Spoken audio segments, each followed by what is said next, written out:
in this summer window, we're into the final stretch and we're expecting drama, plenty of it as well. Time is running out for teams to get the deals over the line, and there are still some massive moves in the pipeline.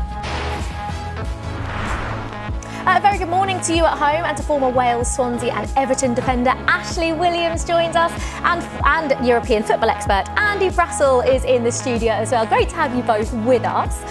Finally, it looks like there has been a breakthrough between Chelsea and Manchester United regarding a deal for Alejandro Garnacho. A deal is now closed with a compromise to be reached regarding the valuation. Ashley, it feels like now we can say, with 4 days to go in the window, that Alejandro Garnacho will probably be a Chelsea player. But given it's a World Cup year as well, he's been left out of the Argentina squad for the upcoming games. How much does Alejandro Garnacho need this move?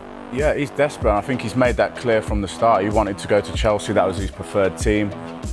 It's a good move for Manchester United. Obviously, he's got no desire to play for Manchester United anymore. As you said, he needs to get back into that Argentina squad.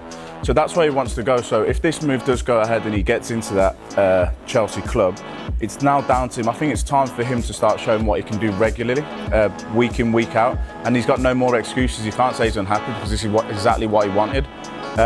Whether he fits into that system or not, or where he fits in and how they use him, I'm not sure yet. But for him himself as a player, he wanted this, he's got it. So now it's time to let his actions do the talking.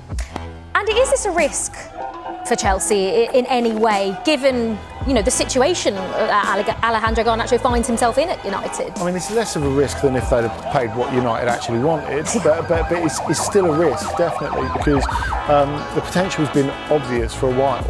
But that we're still talking about potential, I think, is a bit of a concern, because you would have expected him to progress faster. I guess this has been a recurrent problem for Manchester United, isn't it? You've got a player. Can you make him into what he really should be? And there have been so many of those players at Manchester United who haven't turned into that player.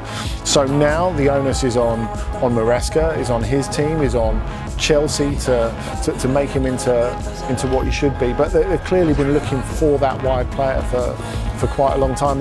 They didn't feel that Jadon Sancho was it, so they've gone with Garnacho instead. Yeah, it's interesting about Alejandro Garnacho, because like you say, you're not quite sure actually where he fits in, but there's a real opportunity there with Jamie Gittins really the only rather recognised left winger. If Alejandro Garnacho comes in and sorts himself out, gets focused, there's a real chance that he could nail down that starting spot, given that Gittins only came in the summer. Yeah, I think you nailed it there as well. It's about him mentally being a professional now, and I think sometimes you see a little bit the odd tantrum here. Sometimes he does a bit more talking off the pitch than he should do on the pitch. We've all seen the flashes of what he can do. He's clearly a good football player, but what he needs to do now, if he gets this move, is settle down and make that position his position. Now, I mean, we was talking off camera before that attacking players sometimes find themselves in and out the squad, in and out the starting 11 quite regular. But for him, he needs to be that good at Chelsea where, because there's an opening there, he starts all the time. Every week he's the first name on the team sheet for that position.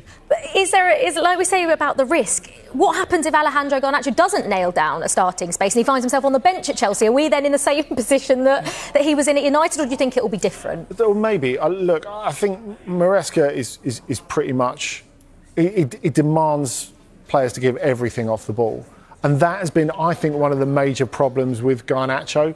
You haven't really seen... On the ball, he looks great for a lot of the time, and then when United haven't got the ball, you're like, come on, I want to see a bit more. And I can't believe that Maresca will let him get away with that. And when you look